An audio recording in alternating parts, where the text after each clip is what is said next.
Good evening. Asbestos and smoking were praised for years as being necessary and good, as mobile phones are now. The industry that polices the nation's 20 million mobiles is repeatedly having to defend claims the phones are unsafe. But what you're about to see, if you believe a former mobile phone salesman and a leading brain surgeon, is the first true sign of the danger your mobile poses to your life. Laura Sparks investigates. I think it'd be foolish, very foolish, to just assume that there is no relationship and not take any sort of precautions.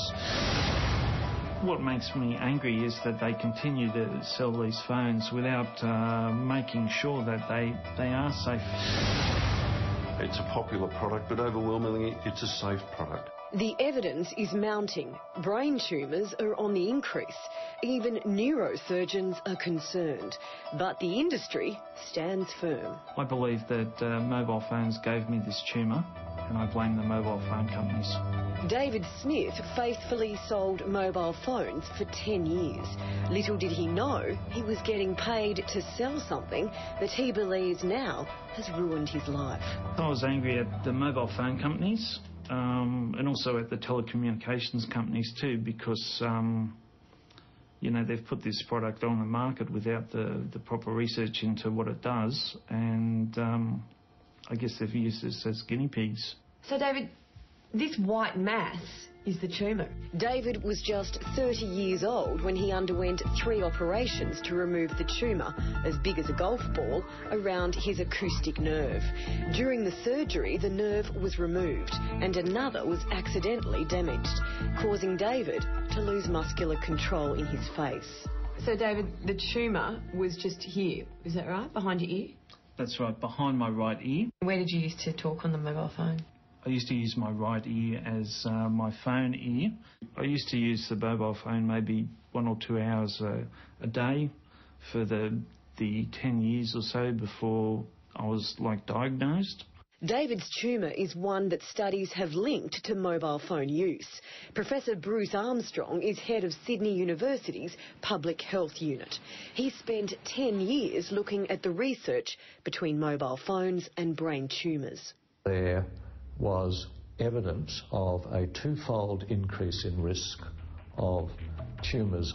While David is trying to piece his life back together, he worries for the millions who constantly use their mobile. You see 10-year-olds running around the street using mobile phones, and I just wonder how the mobile phones are going to affect their the development of their brains. The young people of today, they're going to be a lot worse off than me. Enrico Grani too blames his brain tumour on heavy mobile phone use over 10 years.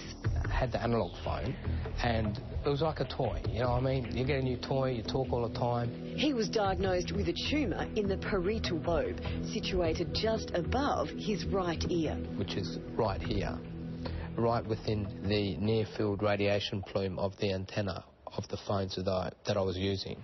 After the operation, he was in a coma for 3 days and suffered a stroke. I blame the cell phone industry, right, blinded by greed, right, because they've known about this for many, many years, but they still deny it. None of this surprises those in the business of brain surgery. A prominent Canberra neurologist has written a research report into the link between mobile phones and brain tumours. He believes mobiles will be the next great public health issue and compares their effects with those of smoking and asbestos. He's calling on government and industry to take immediate steps to reduce the exposure of mobile phones to consumers. There is certainly an element of concern, not only from myself, but from a lot of my colleagues. As a neurosurgeon, Richard Bitar has seen a rise in brain tumours in the last 15 years, but says it's hard to point the finger solely at mobile phone use. Yet Richard tries to use his mobile phone only on loudspeaker or uses a nearby landline when possible. A lot of my neurosurgical colleagues who go even further and really try to minimise the amount of mobile phone use they engage in. And I think that reflects an underlying concern that there may well be a relationship. His warning to consumers? minimise the amount of time you spend with your mobile phone up against your ear. But Australian Mobile Telecommunications Association's Chris Althouse isn't concerned. Are you worried about getting a tumour? No.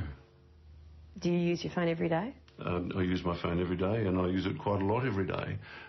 So I'm very comfortable, personally, with the way that the research effort conveys to markets like Australia and globally the level of safety that you can enjoy while using a mobile phone. I think we need to keep an open mind about this. I think that burying our head in the sand is not a good way to go on this issue. It ruined the life that I had previously. I had all these plans and ideas and so much hope for the future, and now that's all changed. I've had to reevaluate everything, and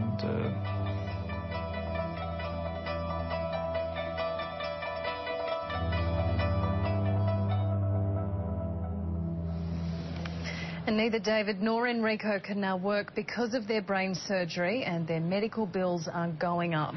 Laura Sparks, our reporter.